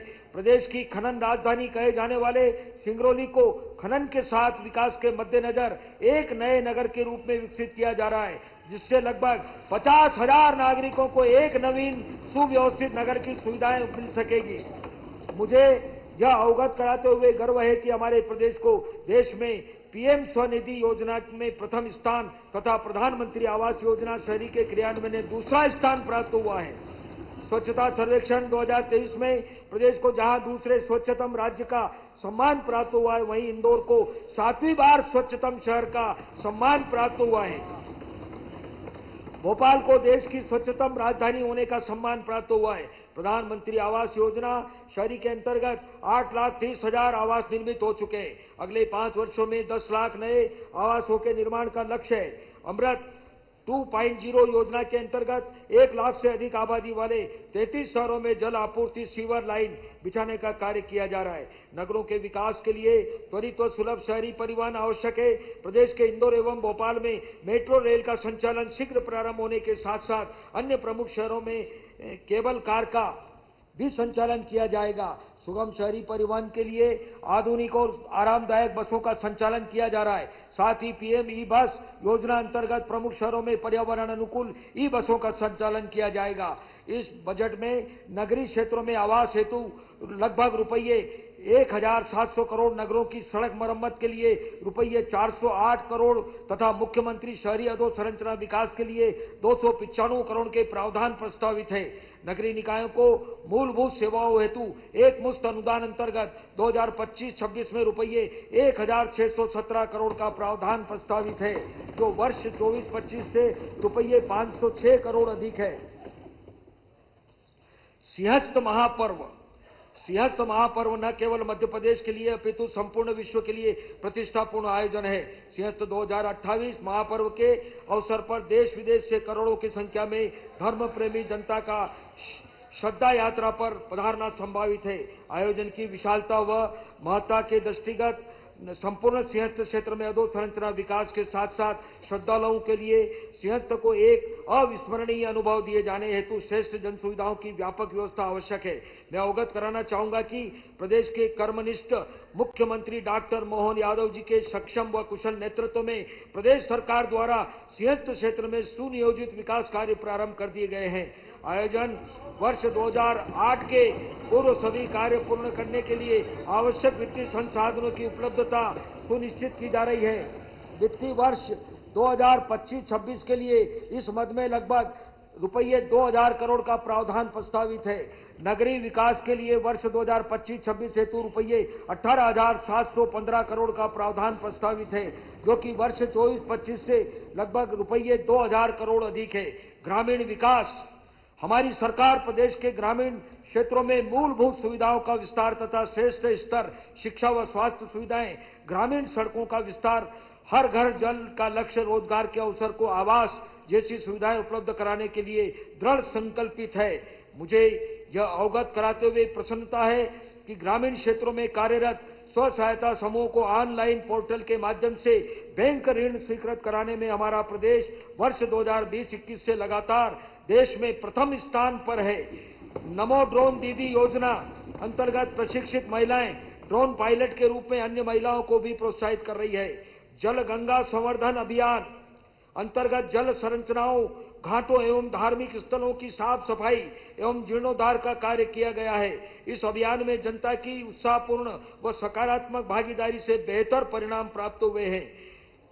100 समृद्ध व्यक्ति एवं परिवार के साथ ही समृद्ध ग्राम की संकल्पना के तहत मुख्यमंत्री वृंदावन ग्राम योजना प्रारंभ की जा रही है। पशुधन से समृद्धि के तत्व को समाहित करते हुए इसके अंतर्गत स्थानीय स्तर पर पशुपालन, मछली पालन तथा खाद्य संस्करण को बढ़ावा दिया जाएगा। इस हेतु बजट में रुपये 100 करोड़ का प्रावधान प्रस्तावित है।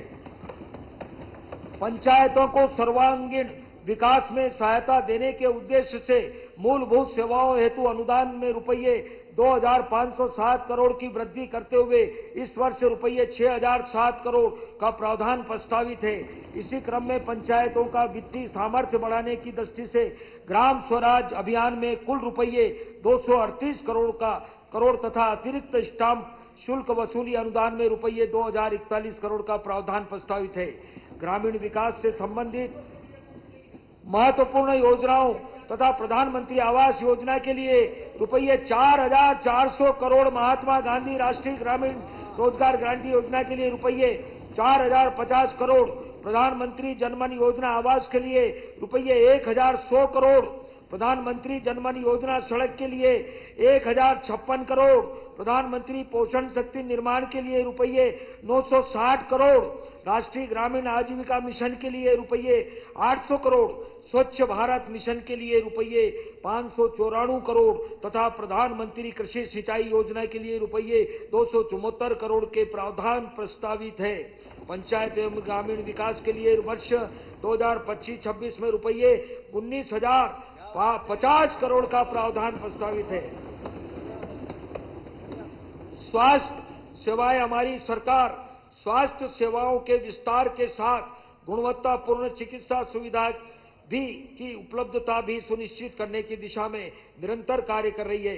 प्रदेश के 52 जिला चिकित्सालय, 161 सिविल चिकित्सालय, 348 सामुदायिक स्वास्थ्य केंद्र, 1442 प्राथमिक स्वास्थ्य केंद्र तथा 10,256 उप स्वास्थ्य केंद्रों में कुल 47,167 बिस्तर उपलब्ध हैं। इनके अतिरिक्त 539 शहरी स्वास्थ्य सेवाएं संस्थाएं भी कार्यरत है। इस वर्ष पचोर, अमजेरा, सिंगरौली एवं महेश्वर में नवीन चिकित्सालय, 34 नवीन स्थलों पर 50 बिस्तरी सामुदायिक स्वास्थ्य केंद्र तथा रीवा जिला चिकित्सालय में 100 बिस्तरी वार्ड का निर्माण भी प्रारंभ हो चुका है। उच्च जोखिम वाले दूरस्थ क्षेत्रों में निवासरत गर्भवती महिलाओं हेतु स्वास्थ्य सेवाओं में 249 बर्थ वेटिंग रूम स्थापित किए गए हैं। प्रदेश में 17 चिकित्सा महाविद्यालयों में एमबीबीएस पाठ्यक्रम के लिए 2,575 सीट्स एवं स्नातकोत्तर के लिए 1,337 सीट्स है। इस वित्तीय वर्ष में नीमच, मंदसौर एवं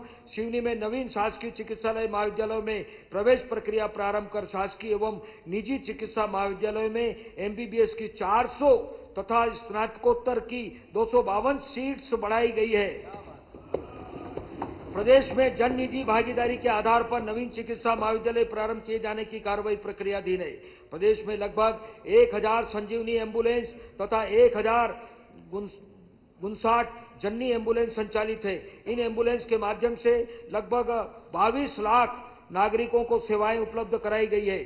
सिकल सेल एनीमिया उन्मूलनकारी योजना अंतर्गत आवश्यक उपचार तथा जन जागरूकता के कार्य किए जा रहे हैं। मुझे यह अवगत कराते हुए हर्ष है कि नवीन योजना सीएम केयर योजना के अंतर्गत गंभीर बीमारियों से पीड़ित नागरिकों को निकटतम चिकित्सा संस्थानों में कैथ लैब तथा कैंसर उपचार सुविधाएं उपलब्ध कराई जाएगी। प्रदेश में अंगदान को प्रोत्साहित करने के लिए और अधिक अनुकूलता वातावरण बनाने के लिए प्रयास किए जाएंगे। प्रधानमंत्री जन आरोग्य योजना आयुष्मान में 4 करोड़ 26 लाख से अधिक कार्ड जारी किए गए। इस योजना अंतर्गत 497 शासकीय चिकित्सालय एवं 587 निजी चिकित्सालय संबद्ध है। आयुष्मान योजना के लिए वर्ष 2025-26 हेतु रुपये 2,039 करोड़ का प्रावधान प्रस्तावित है। प्रदेश में गंभीर रोगियों को आपात स्थिति में उचित समय पर उच्च स्तरीय चिकित्सा उपलब्ध कराए जाने हेतु पीएम श्री एयर एम्बुलेंस सेवा प्रारंभ की गई है। इस सुविधा का लाभ प्रदेश के हर क्षेत्र को मिले, इस हेतु प्रत्येक विधानसभा क्षेत्र में प्रस्तावित खेल स्टेडियम का उपयोग हेलीपैड के लिए भी किया जाएगा।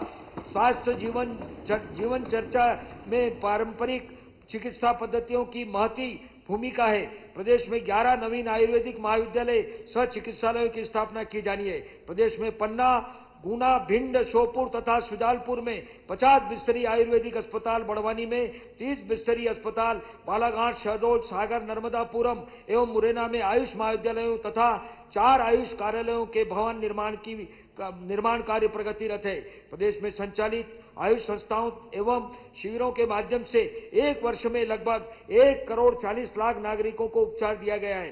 प्रदेश के स्वास्थ्य क्षेत्र में कुल बजट प्रावधान रुपये 23,535 करोड़ प्रस्तावित है, जो गत वर्ष की तुलना में रुपये 2,992 करोड़ अधिक है। पर्यटन एवं संस्कृति, देश का हृदय प्रदेश मध्य प्रदेश पर्यटन के क्षेत्र में अपनी विशेष पहचान बना चुका है। राज्य में पर्यटन के विकास की दिशा में किए गए प्रयासों से न केवल आर्थिक विकास को बढ़ावा मिला है, बल्कि रोजगार के अवसर भी सृजित हुए हैं। प्रदेश में पर्यटन को बढ़ावा देने के लिए धार्मिक और सांस्कृतिक महत्व को 14 स्मारकों का निर्माण लगभग रुपये 507 करोड़ की लागत से किया जा रहा है। विश्व के 12 ज्योतिर्लिंगों में से एक ओंकारेश्वर में उज्जैन के महाकाल लोक की तर्ज पर ओंकारेश्वर महालोक का निर्माण किया जाएगा।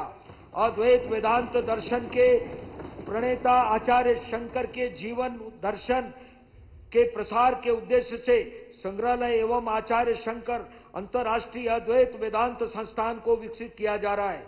हमारी सरकार ने निर्णय लिया है कि मध्य प्रदेश में जहां जहां भगवान श्री कृष्ण के चरण पड़े उन स्थानों को तीर्थ के रूप में विकसित किया जाएगा। इस हेतु श्री कृष्ण पाथे योजना के लिए रुपये 10 करोड़ का प्रावधान प्रस्तावित है। इसी प्रकार राम पथ गमन योजना में प्रभु श्री राम के वन गमन पथ अंचल का विकास तथा धार्मिक नगरी चित्रकूट का समग्र विकास किया जाए। परिष्कार के उद्देश्य से प्रदेश के सभी नगरीय निकायों में सर्व सुविधा युक्त वैचारिक अध्ययन केंद्र के रूप में गीता भवन बनाए जाएंगे। इनमें पुस्तकालय, ई लाइब्रेरी, सभागार तथा साहित्य सामग्री बिक्री केंद्र भी होंगे। इस योजना के लिए रुपये 100 करोड़ का प्रावधान प्रस्तावित है। प्रदेश अपने वरिष्ठ नागरिकों को तीर्थ यात्रा का पुण्य लाभ प्रदान करने में सहभागी है। इस हेतु रुपये 50 करोड़ का प्रावधान प्रस्तावित है। इस योजना में प्रारंभ से अब तक 8 लाख से अधिक वरिष्ठ नागरिक लाभान्वित हो चुके हैं। इस योजना के तहत दिव्यांग नागरिकों को भी निःशुल्क यात्रा की सुविधा दी जा रही है। पर्यटन, संस्कृति एवं धर्मस्व के क्षेत्र में रुपये 1610 करोड़ का प्रावधान प्रस्तावित है, जो कि गत वर्ष से रुपये 133 करोड़ अधिक है। सुशासन, प्रदेश के गतिशील आर्थिक विकास तथा समृद्धि के लिए सुस्थिर कानून व्यवस्था महत्वपूर्ण कारक है। इस लक्ष्य के साथ हमारा पुलिस बल पूरे समर्पण व प्रतिबद्धता के साथ अपने कर्तव्यों का निर्वहन कर रहा है। पुलिस बल में उत्साह, ऊर्जा एवं मनोबल बनाए रखने के लिए हमारी सरकार कार्मिकों के साथ उनके परिवारजनों को बेहतर सुविधाएं उपलब्ध कराने हेतु कार्य कर रही है। पुलिस बल के लिए लक्षित 25,000 आवासों में से 10,352 आवास निर्मित हो चुके हैं। प्रदेश के विभिन्न स्थलों पर 24 नवीन प्रशासकीय भवन निर्माणाधीन है। भोपाल में 50 बिस्तरी नवनिर्मित सर्व सुविधा युक्त पुलिस चिकित्सालय में उपचार प्रारंभ हो चुका है। त्वरित आपातकालीन पुलिस सहायता के लिए डायल 100 योजना के वाहनों में आधुनिक तकनीकों एवं उपकरणों का उपयोग किया जा रहा है। सहायता के लिए संदेश प्राप्त होने की लगभग औसतन 18 मिनट की अवधि में वाहन घटना स्थल पर पहुंच रहे हैं। प्रदेश के 60 शहरों में लगभग 2000 महत्वपूर्ण स्थानों पर स्थापित सीसीटीवी प्रणाली से गैर कानूनी गतिविधियों पर अंकुश एवं यातायात प्रबंधन आदि में सहयोग मिल रहा है। साइबर अपराधों को रोकने एवं अन्वेषण के लिए पुलिस को आधुनिक संसाधनों से सुसज्जित एवं प्रशिक्षित किया जा रहा है। पुलिस बल के आधुनिकीकरण हेतु केंद्रीय क्षेत्रीय योजना प्रारंभ की जा रही है। योजना अंतर्गत पुलिस बल को वाहन सुविधा एवं अन्य तकनीकी उपकरण उपलब्ध कराए जाएंगे।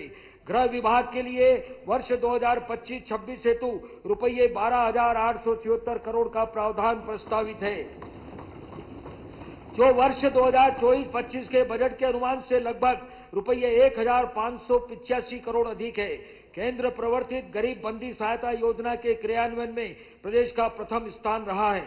बंदियों के कौशल विकास एवं रोजगार हेतु प्रदेश की उज्जैन, बैतूल एवं धार जेलों में ITI संचालित हैं। जेलों की बेहतर अधोसंरचना के लिए 4 नवीन जेलों का निर्माण तथा नवीन बैरक निर्माण कर क्षमता वृद्धि के कार्य किए जा रहे हैं। बंदियों के भोजन की गुणवत्ता में सुधार के लिए बेहतर प्रावधान किए जा रहे हैं। जेल विभाग हेतु रुपये 794 करोड़ का प्रावधान प्रस्तावित प्रकरणों का निराकरण हुआ है। अगस्त 2024 से प्रारंभ साइबर तहसील 2.0 के माध्यम से अब तक 90,000 से अधिक राजस्व प्रकरणों का निराकरण किया गया है।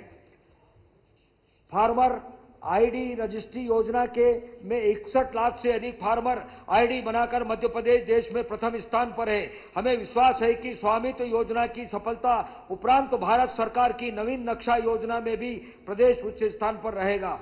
समस्त शासकीय वाहनों में 15 वर्ष की आयु के उपरांत पर्यावरण संरक्षण के उद्देश्य से रजिस्टर्ड व्हीकल इसे कराने को प्रोत्साहित करने हेतु नवीन वाहन क्रय ग्रामीण नागरिकों को सस्ता एवं सुलभ परिवहन उपलब्ध होगा।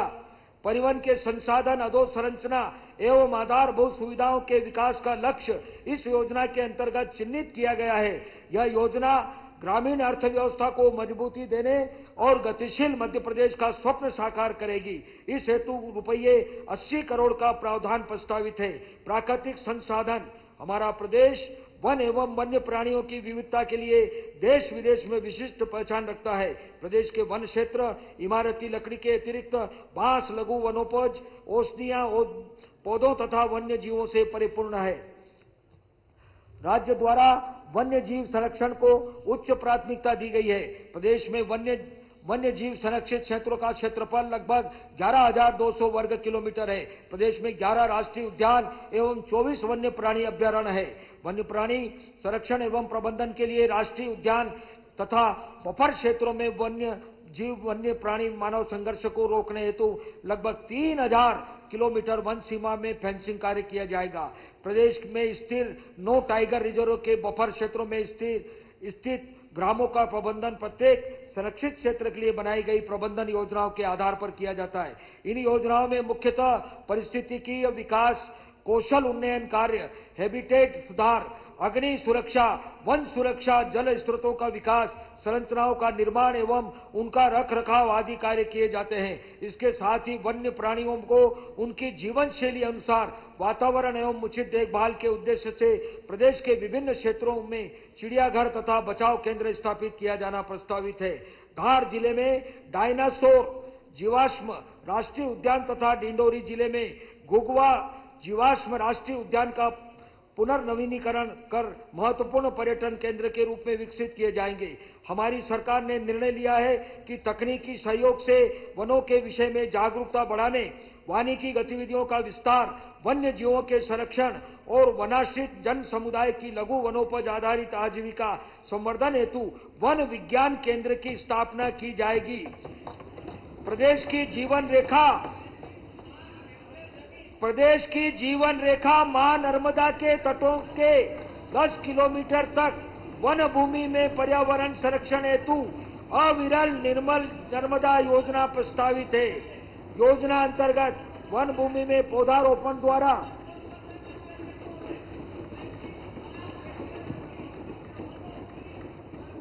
जलवायु प्रबंधन के संभावित खतरों पर नियंत्रण तथा प्रकृति का मूल वैभव पुनर्स्थापित किया जाएगा।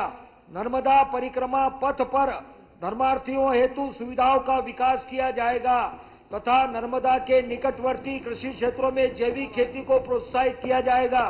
वन एवं पर्यावरण क्षेत्र के लिए रुपये 5,668 करोड़ का प्रावधान प्रस्तावित है, जो गत वर्ष की तुलना में रुपये 459 करोड़ अधिक है। प्रदेश में कोयला, चूना, पत्थर, तांबा, मैंगनीज, लो बॉक्साइट, राक, फास्फेट आदि प्रमुख अयस्कों तथा खनिजों का खनन किया जाता है। वित्त वर्ष 2023-24 में ताम्र, अयस्क एवं मैंगनीज के उत्पादन में प्रदेश पहले स्थान पर रहा। राक, फास्फेट एवं चूना पत्थर में प्रदेश का दूसरा एवं कोयला उत्पादन में चौथा स्थान, लो अयस्क एवं बॉक्साइट के उत्पादन में प्रदेश का स्थान 6वां है। खनिजों में के संरक्षण, अन्वेषण व विधिमान्य नियमों के अंतर्गत खनिजों के दोहन पर सतत निगरानी रखी जा रही है। इससे प्रदेश की आय में वृद्धि तथा नए खनिज संपदा की खोज का मार्ग प्रशस्त हो रहा है।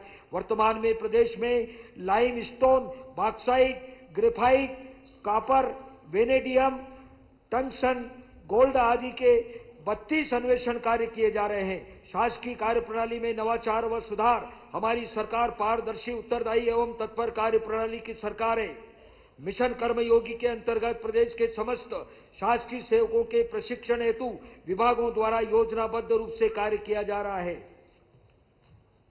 शासकीय सेवा के एनपीएस अभिदाताओं को उनके अंशदान निवेश विकल्प को विस्तारित किया जाकर पेंशन फंड मैनेजर के चयन की अधिकारिता उपलब्ध कराई गई है।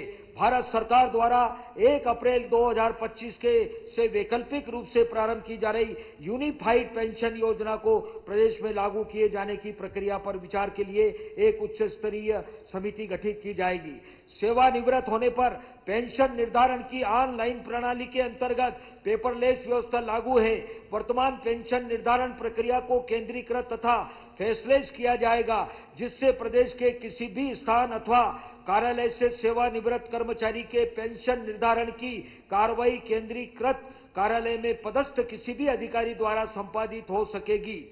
शासकीय सेवकों के लिए लागू होने वाले विभिन्न सेवा एवं वित्तीय नियम बहुत पुराने होने से उनके अनुप्रयोग में होने वाली कठिनाइयां एवं वर्तमान आवश्यकताओं के अनुरूप उनके अद्यतनीकरण का कार्य भी प्रारंभ कर दिया गया है। हमारी सरकार ने निर्णय लिया है कि शासकीय सेवकों को वर्तमान में देय भत्तों का पुनरीक्षण 1 अप्रैल 2025 से 7वां वेतनमान के सुसंगत स्तरों के अनुसार किया जाएगा।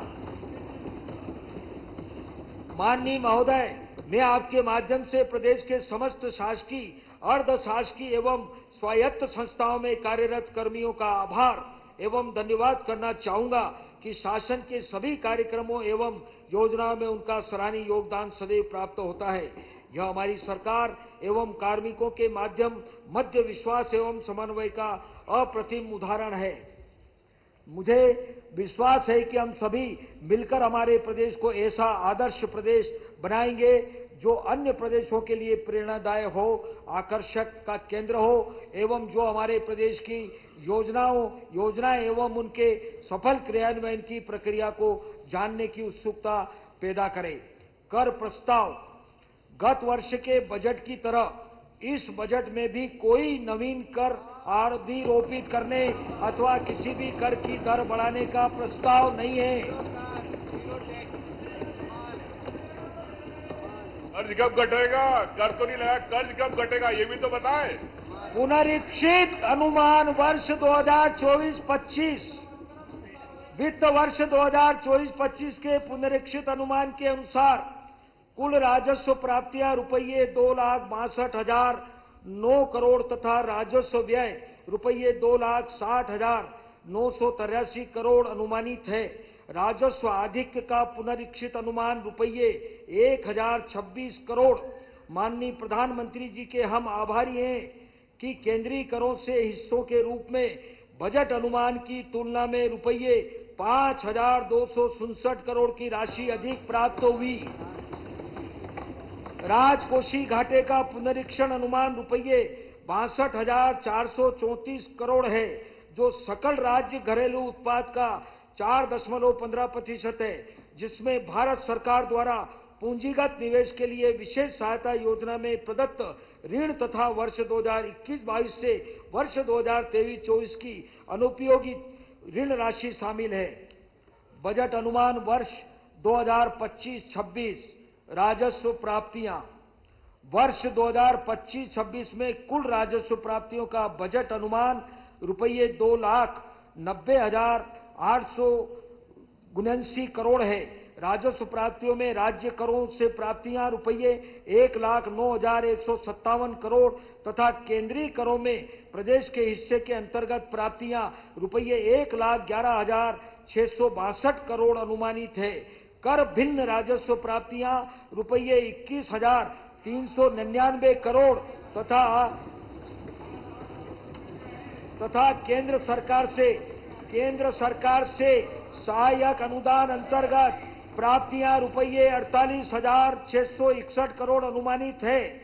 वित्तीय वर्ष 2025-26 के लिए प्रदेश के स्वयं के कर राजस्व एवं गैर कर राजस्व में वर्ष 2024-25 के बजट अनुमान की तुलना में लगभग 6.4% अधिक होने का अनुमान है।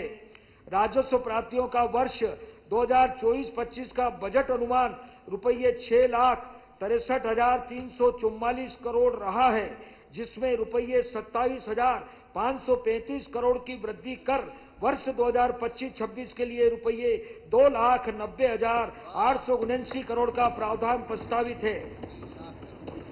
कुल व्यय वर्ष 2025-26 के लिए कुल विनियोग की राशि रुपये 4,21,032 करोड़ राजस्व व्यय रुपये 2,282 करोड़ है।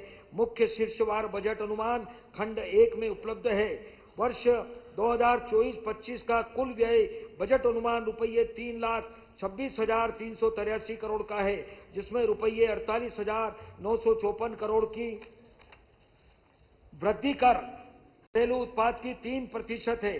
भारत सरकार द्वारा पूंजीगत निवेश के लिए राज्यों को विशेष सहायता योजना में वर्ष 2025-26 के लिए रुपये 11,000 करोड़ दीर्घकालीन ब्याज रहित ऋण सहायता राज्य के सकल घरेलू उत्पाद का 0.65% प्राप्त होने का अनुमान है, जो राजकोषीय घाटे की सीमा से पृथक है।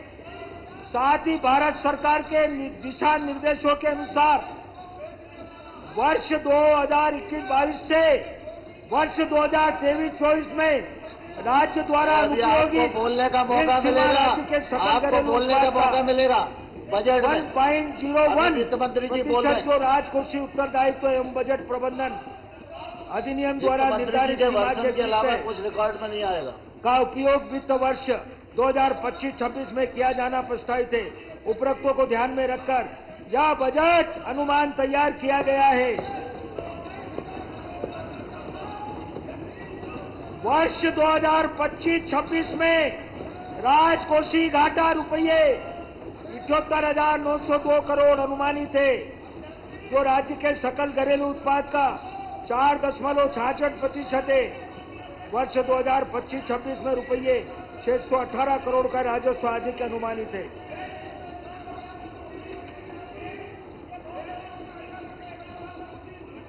कृपया बैठिए, बयान मत करिए, आप वरिष्ठ सदस्य।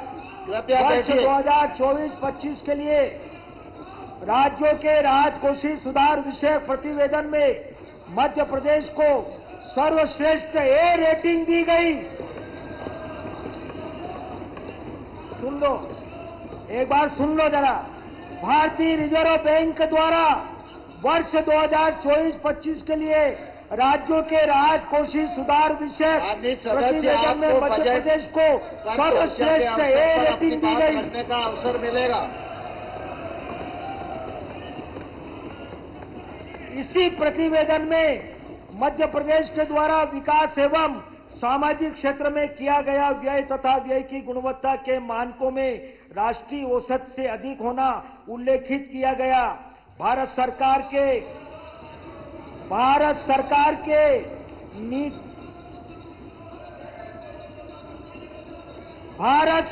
के नीति आयोग द्वारा राज्यों के फिस्कल हेल्थ इंडेक्स संबंधी प्रतिवेदन में बजट राशि के व्यय की गुणवत्ता की दृष्टि में मध्य प्रदेश राज्य देश में प्रथम स्थान पर।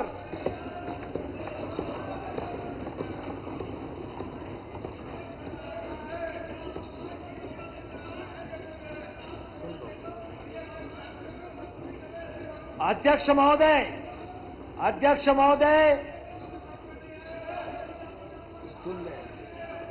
महोदय, मैं बजट भाषण का समापन इस भावना के साथ करना चाहूंगा कि हमारा प्रदेश, सुन लो, हमारा प्रदेश देश के मध्य में है, इसलिए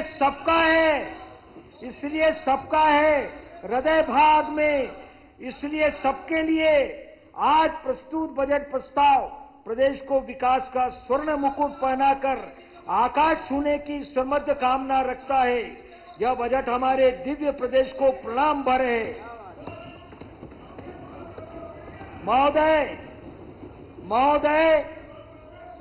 महोदय, मैं माननीय मुख्यमंत्री जी, मंत्री परिषद के साथियों, माननीय विधायकों, उद्योग व व्यवसाय जगत के महानुभावों एवं अर्थशास्त्रियों का आभारी हूं, जिनके परामर्श से बजट को सर्वहितकारी स्वरूप दिया जा सका है।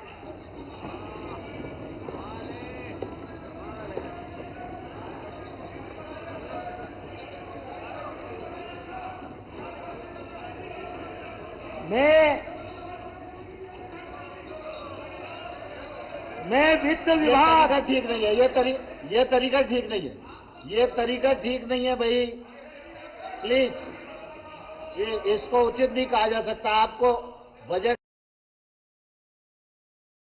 नहीं, प्लीज प्लीज, वित्त मंत्री जी।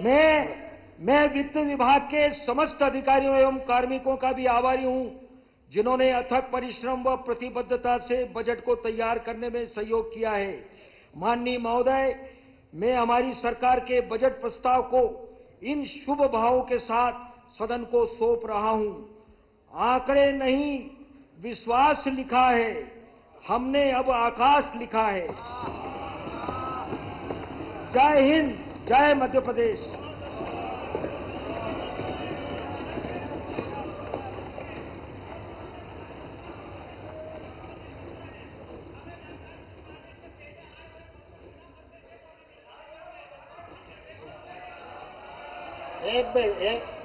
एक वित्त मंत्री जी का पूरा हो जाने दे, वित्त मंत्री जी का पूर्ण। अध्यक्ष महोदय, मैं राज्यपाल महोदय के निर्देशानुसार वर्ष 2025-26 के आय व्यय के उपस्थापन के साथ साथ मध्य प्रदेश राजकोषीय उत्तरदायित्व एवं बजट प्रबंधन अधिनियम 2005 के अंतर्गत यथापेक्षित राजकोषीय नीति का विवरण वर्ष 2025-2026 सदन के समक्ष रखता हूं।